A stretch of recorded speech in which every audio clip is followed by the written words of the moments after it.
Hello, everybody. Welcome to our March segment, hot topic segment, with our surrogate ambassador, Shalyn. This is our Q&A for March. We're going to be talking about Meet the Parents, which, side note, one of my favorite movies too. So I kind of loved when we came up with this title. I'm like, oh, this will be fun. So we're going to talk about um, pretty much from the beginning of your journey right until the end.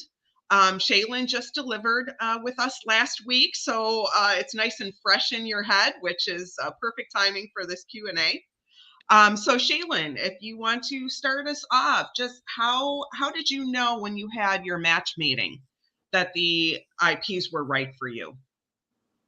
So on paper, everything lines up. You fill out like a list of questions of preferences, like, you know, willingness to terminate in the case of there being something genetically wrong with the baby, that sort of thing. So on paper, we were a great fit. And then during the match meeting, of course, it's awkward at first for both parties, but it just started to kind of flow naturally towards the end. And then they said something that really stuck with me, which was that they've had an empty bedroom in their home for the past 6 years. And I was like, okay, Oh, I'm good. And it was the first match meeting I'd ever had, and the first couple that had been presented to me. And I was like, okay, I'm good. How can I say no to that? oh my goodness. I did not know that. Yeah, Yeah. if that doesn't pull at your heartstrings, I don't know what does. Yeah. And then that makes you want to be their person. Yes. It just is an automatic like fit. Which kind of leads me into my next question pretty perfectly. So how do you feel like your relationship formed throughout your journey? Were they supportive? Did that happen like organically or like naturally, or did you have to really work at it? At first, it was and on their part too, we all tried to stay very professional until like the actual transfer. I think is when we started to try to build a relationship. Every bit of communication was through email at first. We were just trying to stay distant until everything was approved, and then we met for the first time in Chicago. We begun beginning to text and call prior to that. And when we met in Chicago, that was when it was like they were like, "This is so weird. We're just entrusting you to carry our son." And I was like, "This is so weird. You're entrusting me to carry your son." And we're The feeling's mutual. yeah, the feeling is very mutual, and we were out to eat before the transfer, and it was just like so surreal. But we definitely bonded over that day, and then from there, I feel like everything's been very organic. Yeah. That's awesome. Um, so I know like with my intended mom, I was kind of like I didn't know how much she wanted to know at first. Mhm. I know they had come to terms with the fact that, she wasn't going to be able to carry her child and so I said, I don't want to be that person if you're upset about something that I'm getting to experience. Like, I Mhm. don't want that to have a negative impact on you. So, how much do you want me to share? And she's like, I want you to share everything. She's like, I have come to terms with this. I'm excited for this pregnancy. I want to be involved. Share it all with me.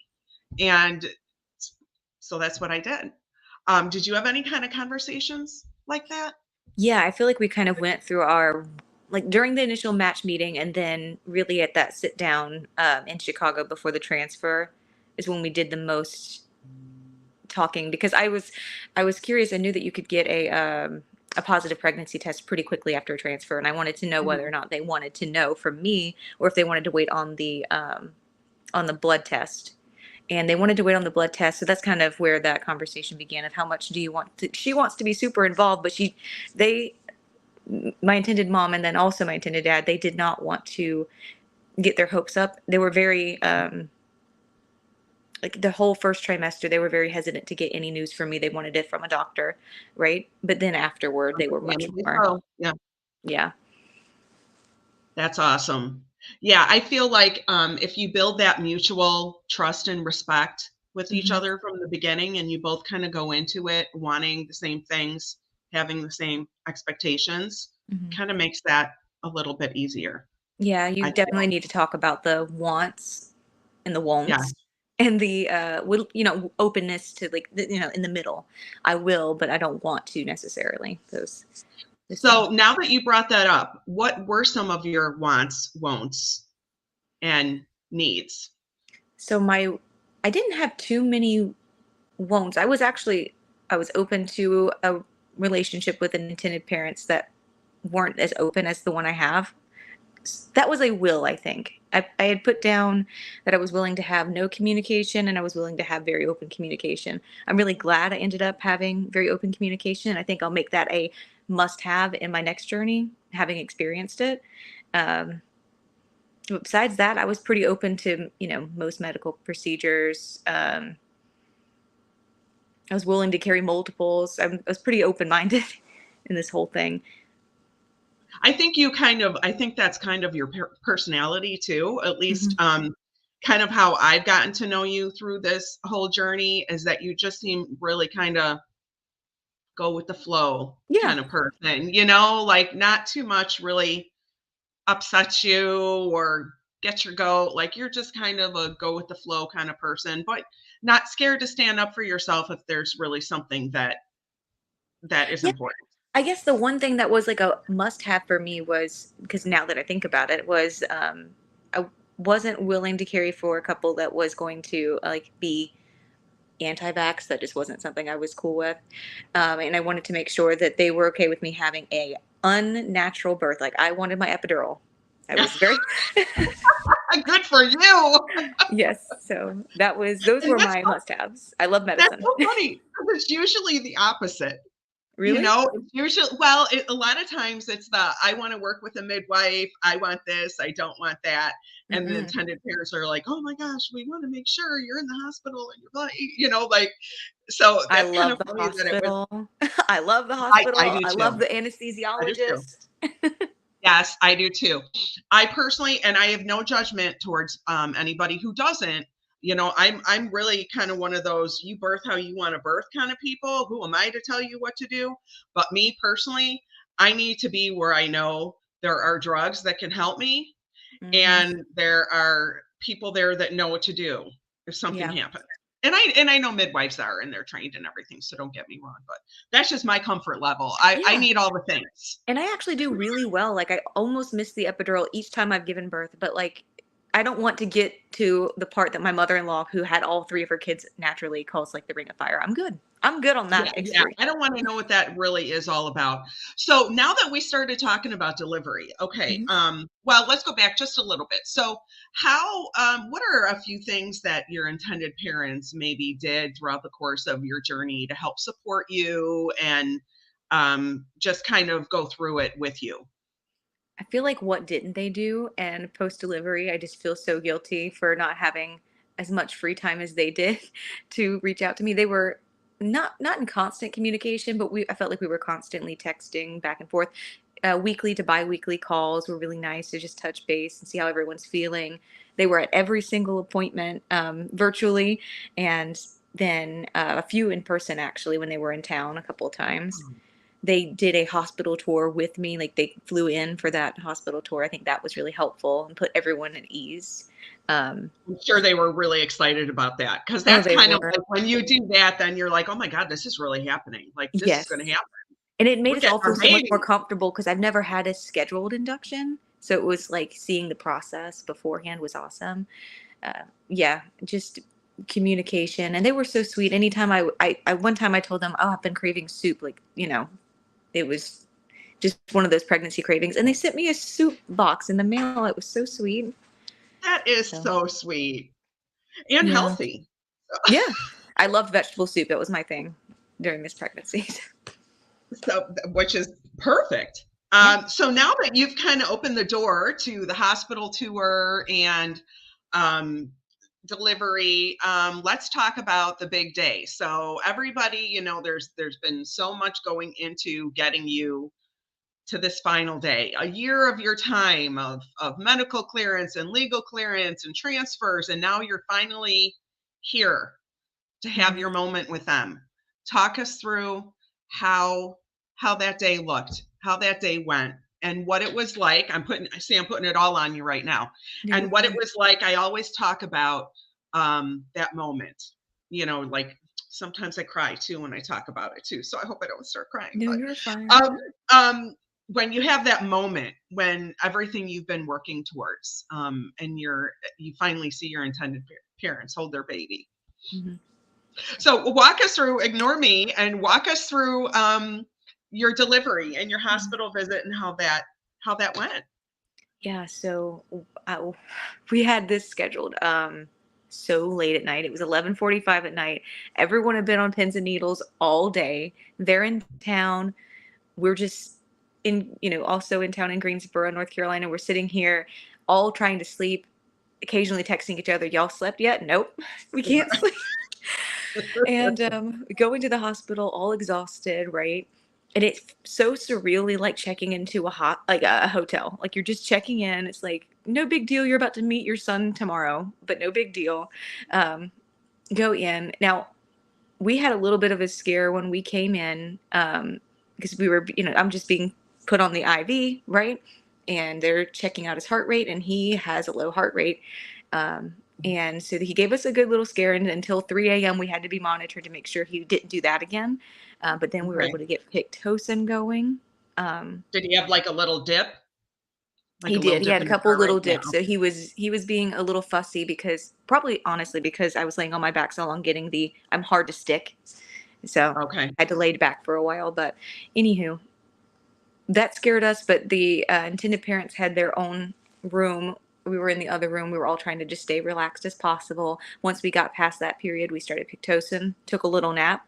And when things really got going, they were just very like surprised that it wasn't like in the movies where you're screaming and yelling, and just walked around and chatted until things kind of picked up. They had to leave the room for the epidural, but that was the only point in the whole labor that I think that they weren't in there really with me, or at least one of the two of them.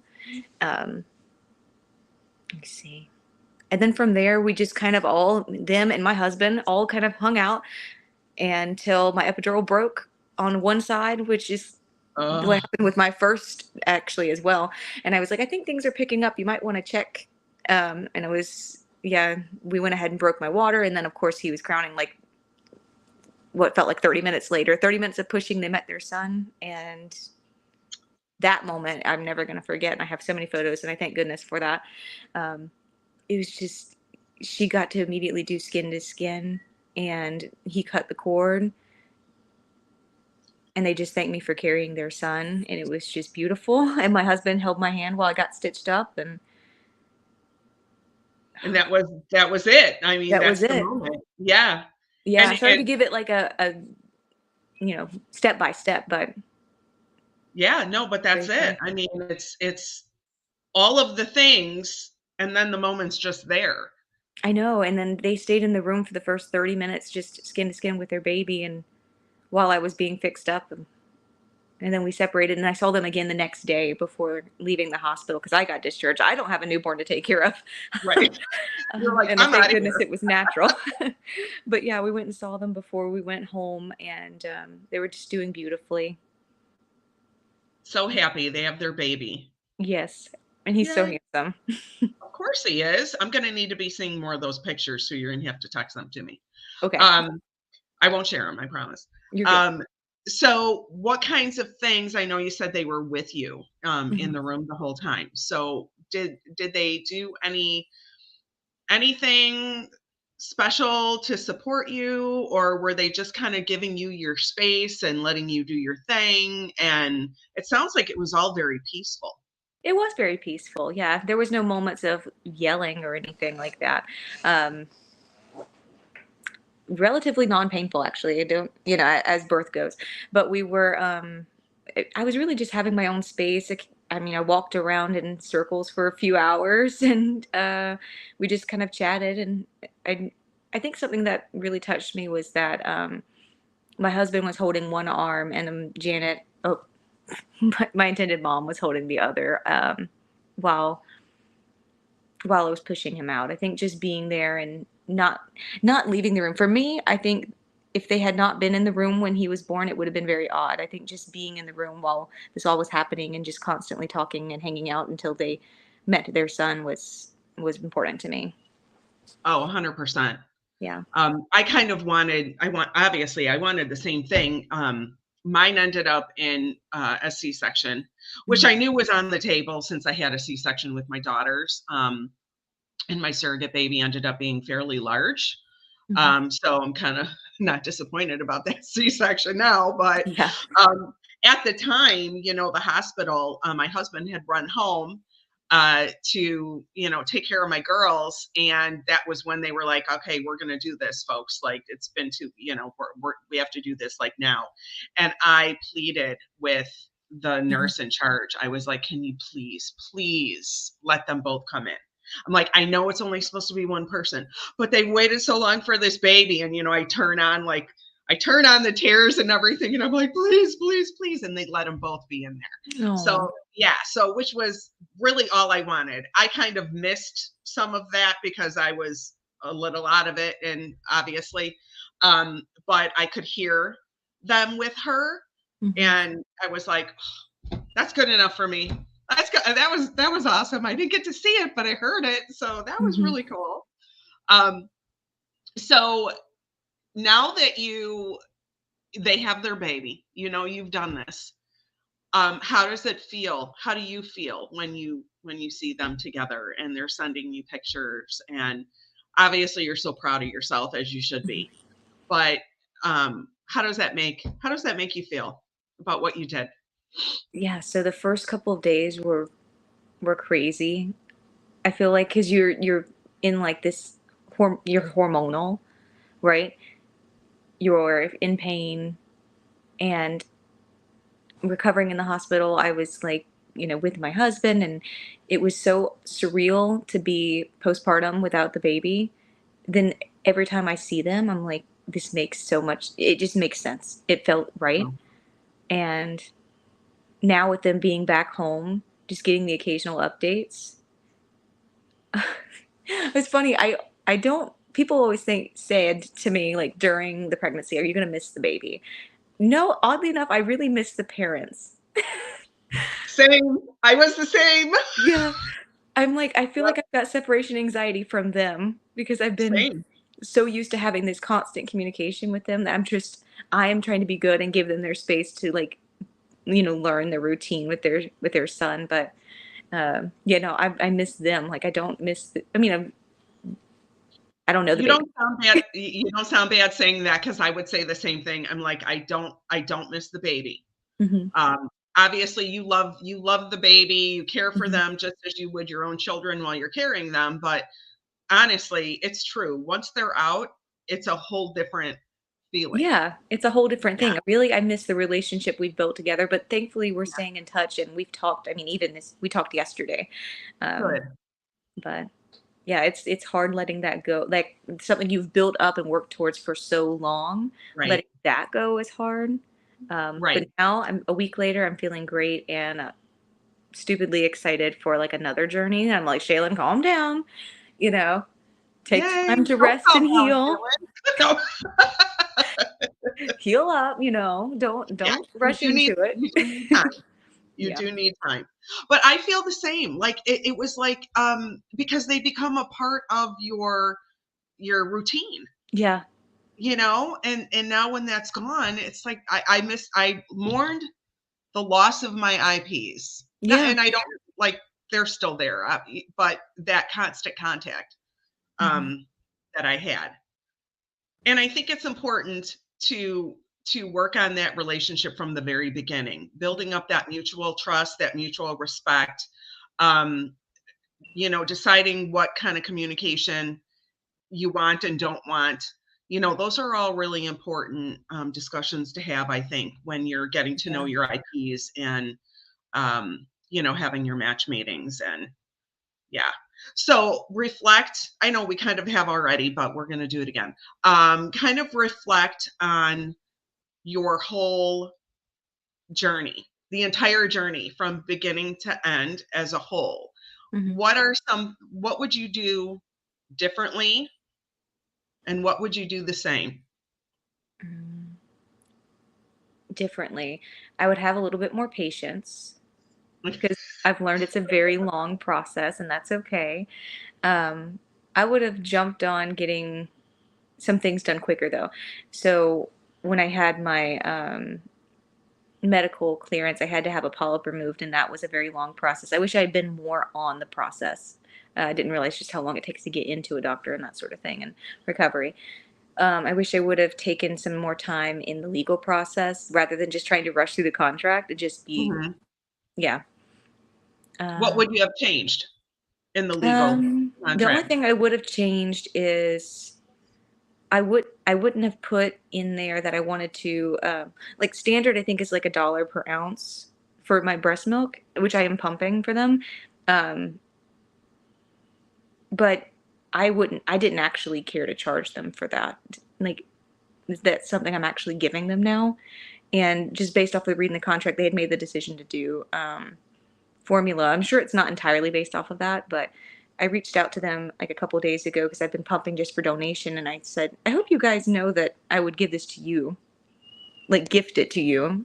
And so I wish I'd like looked over that, and I wish I had put in my contract. I'm a salesperson, and so I make bonus off of my commission, and I wish I would have put that in there and to like take two averages, but I did not. So Okay.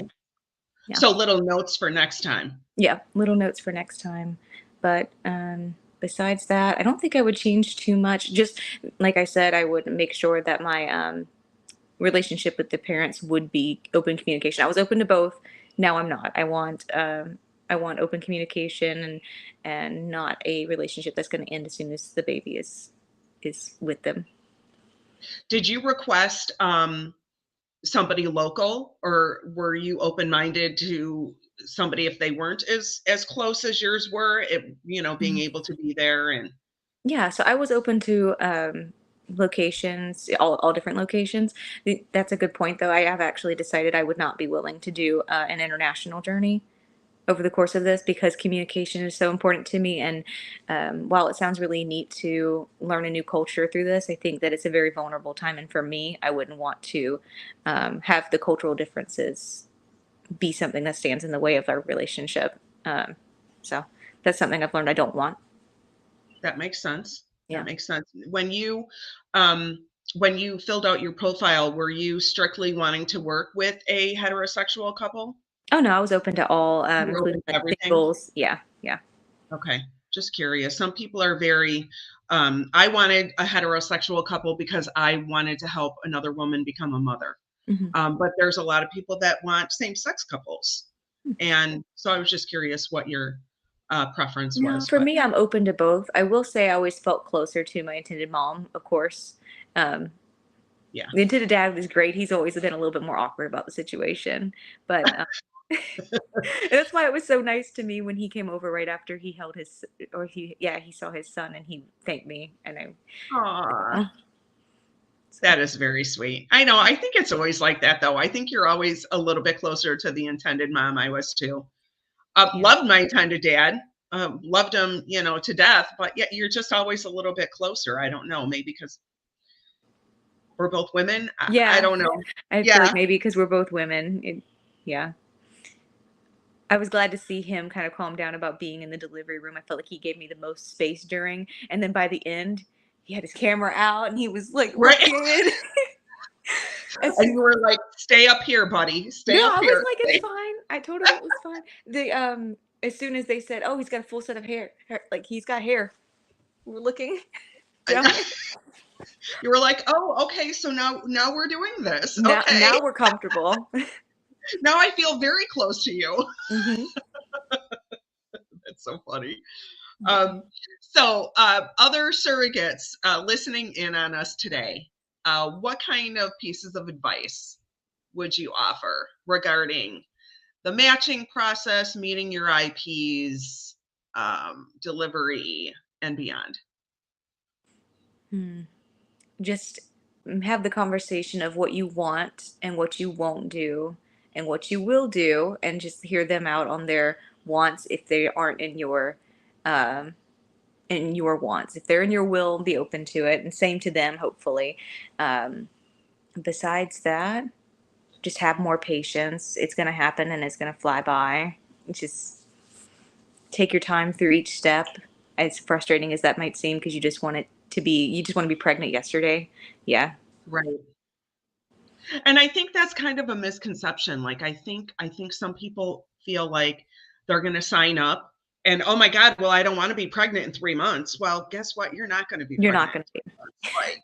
Like you're not. So that's good. Yeah, I think the process that is a process and it's a journey for a reason. Because you have to tick all those boxes and you want to be thorough Mm-hmm. and you want to make sure that both parties are getting what they want out of the journey together because that's really at the end of the day, that's the Yeah. goal. That's the goal. So is everybody else in your family on board with you doing this again? Oh, yeah. Um, my mom was the most worried, I think, because she, again, Wow. like, she thought I was going to get super attached to the baby. And of course, she's worried about her child going through like labor and her not being there. But she knows that this is important to me, and she's been super supportive the whole time. And my husband is great, and he gives me the shots each time. So he's open to doing that again. That was probably the biggest frustration, not doing the shots themselves, but dealing with me. I'm the reason they take so long because I'm like, don't go yet. Oh, so you have to psych yourself up in your mind before he can actually. I What if he do. would just like not even tell you and just like, No, would I would freak did out. he ever do that? I think he knows better. He knows better than to do that. But that's probably the only thing that, we're not looking forward to doing again is the shots. But other than that, I think everyone's been really on board with it, and it's been really neat. I let my husband give me one shot and I was like, that's it. You're done. You're fired. I'll I do it couldn't myself. imagine doing it Like, no. myself. Yeah, I much preferred to do it myself because I was like, do you realize how hard you just did that? Like, it really hurt. They Well, are they really rough. have it. And I'm like, not like that. Mm-mm. Yeah, I prefer myself. Everybody is different. Everyone Yeah. is different. Well, I'm so glad that everything turned out as it did. And I'm glad we had a chance to talk about it today. And you could share your wonderful story with us. And, hearing you say you want to do it again is just, makes Denise's heart happy. But make sure you're good I've got the time before. frame in my head. I know how long it takes, so I'm gonna get my OB clearance actually at my 6 week appointment with whatever time frame they're comfortable with. Yep. Yep. And then I'm going to go from there, and I'm going to probably apply 6 months before I'm ready to be pregnant. There you go. Yep. Perfect. And you know what? A lot of people do that. They bring that OB clearance form to the Mm-hmm. checkup, and then you have it. And that's One less thing thing, to worry about. one box to check, right? You've got that done. That's Mm-hmm. awesome. You'll have enough time to heal up and enjoy a little non-pregnant time before you Yes, over the jump back summer in. sounds perfect. Yes, I agree. Everything happened at perfect timing for you. Mm-hmm. Perfect timing. I appreciate you joining me today, Shalyn. It's always great to talk to you. Yeah, it's great And talking with you. I hope we see you again soon. Yeah, hope to see you again soon. Bye, Shalyn. Bye.